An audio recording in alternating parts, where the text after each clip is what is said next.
What's going on, everyone? BG Wizard back for another video. Today it's range DPS tier list for rated battleground, specifically Dragonflight Season 4.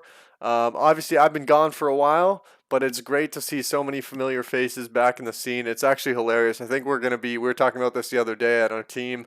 I think we're going to be average age like 50 here pretty soon in RBGs, so it's pretty cool to see a lot of the same people playing. I love RBGs, so I'm glad to be back. So yeah, I've been back about 4 days. We're about 2K rated, which I know that's not that high, but this season it is. I think it's probably top 2 pages last time I checked, maybe three. And we've only been back for 4 days, so pretty educated tier list here. Not saying it's going to be dead on. Obviously, I have a lot more days I need to play to be kind of an expert or whatever to learn more. But I think I have a pretty good guess as to where classes rank on the tier list. So today it's range, tomorrow it's going to be melee DPS, then we're going to do healers the next day, and then we'll do an overall tier list. So if you enjoy tier lists and you want to see what's good in rated battlegrounds and what's not, make sure you hit subscribe and check out those next videos. Let's get into today's video. So we're going to start off with the least best class, and then we're going to work our way up to the tippity top. Again, it's range DPS. So the first class, I'm not going to lie, I haven't really seen any Arcane Mages here at all.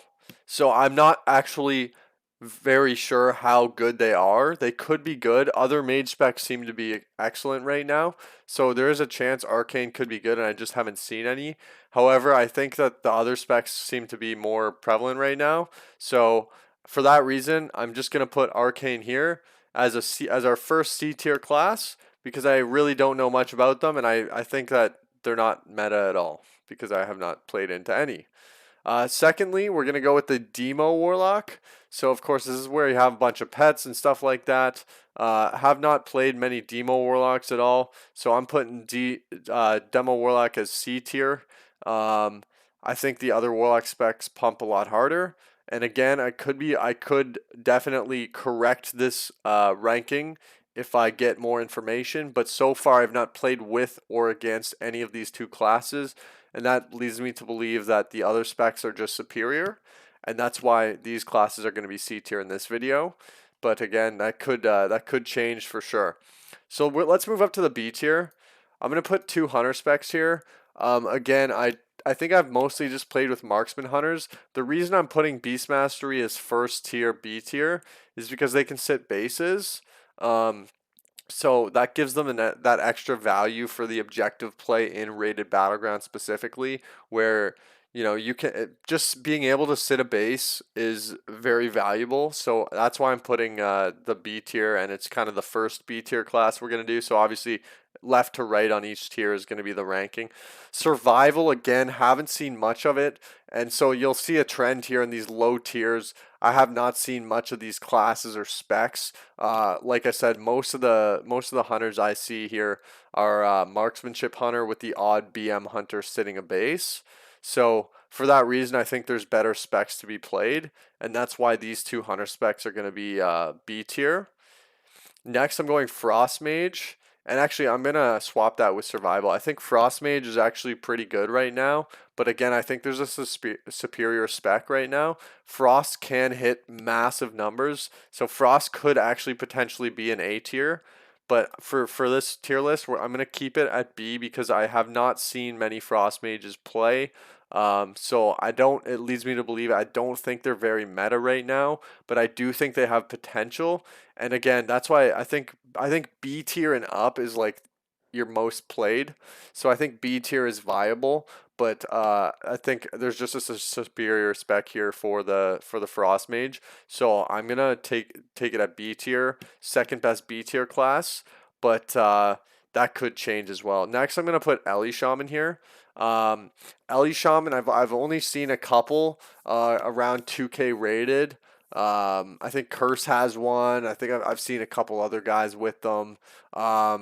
So I'm putting them at B tier. I again haven't seen many of them. They don't seem to be a meta class, but we will find out, I guess, in future games how good they actually are. So once again, playable, definitely can be good.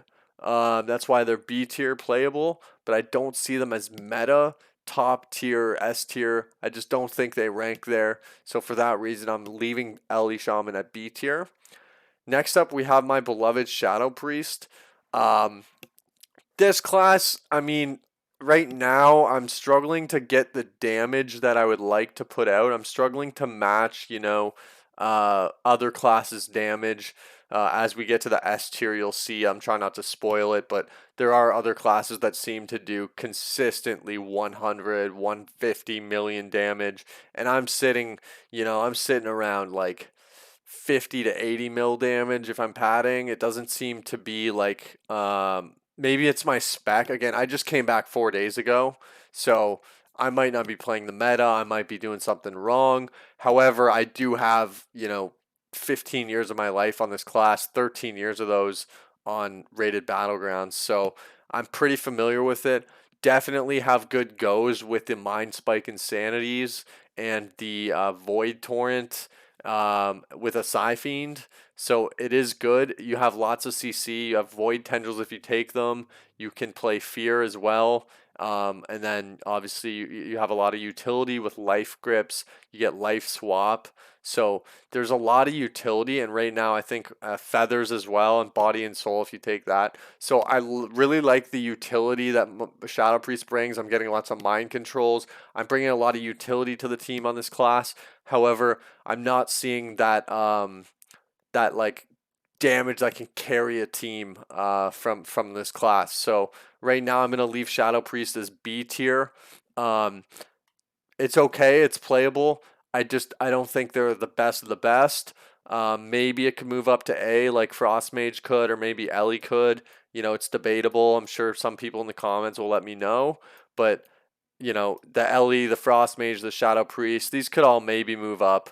But for this tier list, I'm going to leave them at B tier. I think that's a reasonable place, as I haven't seen them super, super excel over other classes just yet. So let's get into the A tier. A tier obviously is pretty damn good. I'm going to start with the Marksmanship Hunter, sniper shot. It's like it's like a nuke, you're just like half healthing people. I think Marksmanship Hunter brings a lot of damage to team fights. I'm not sure how they compare maybe to the Frost Mage damage or the Ellie Shaman damage. I think there could be a discussion that maybe these could be swapped. But again, I've mostly seen more marksmanship hunters than I have these other classes. And so for that reason, I'm thinking that the marksmanship hunter brings a little bit more damage to the team fight, maybe more kill pressure. That's very valuable in RBGs. So I think marksmanship hunter deserves an A tier. Again, maybe could swap to the B tier, but I'm going to leave them at A. Again, hunters can sit bases, so it does give them that extra value in RBGs, right? The stealth potential. So it's pretty valuable. Obviously, it's not. I wouldn't say it's S tier valuable, but it does seem to do pretty good damage and has that objective value which you need in RBGs. So for that reason, I'm leaving Hunter at A tier. Next, we're going to go Devastation Evoker. I feel like Devastation Evoker has great movement, which is absolutely massive in RBGs. I always put high movement classes top tiers on RBGs, because being able to peel and float and reinforce bases, or go take a ghost, or go hit a base, or simply just move around the map, it's always very valuable. And also, they do pretty dang good damage. So for that reason, Devastation Evoker gonna take the A tier. I got one more A tier. That's gonna be Destro Warlock. Chaos Bolts seem to be hitting pretty hard right now. I like the damage they put out. It's not quite like Affliction, not as much damage, but the Chaos Bolts are kill damage. I do like it. Warlocks bring that utility with the Gateway, Hellstones.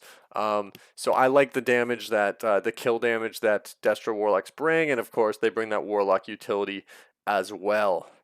So next, Boomkin.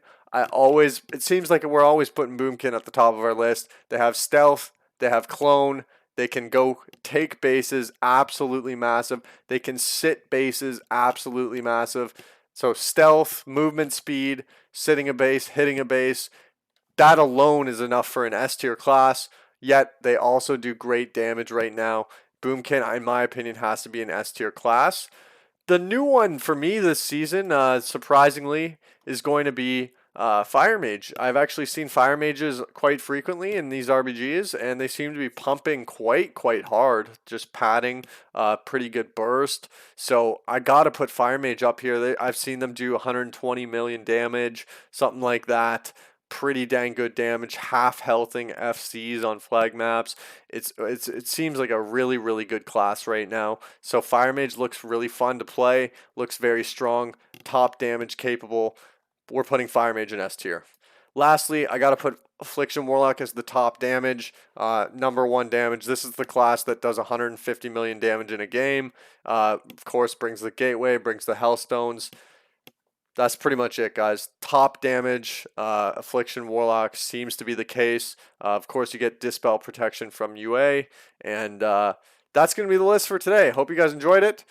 Make sure you guys tune in on the next one tomorrow, and I'll see you later. Thanks. Peace.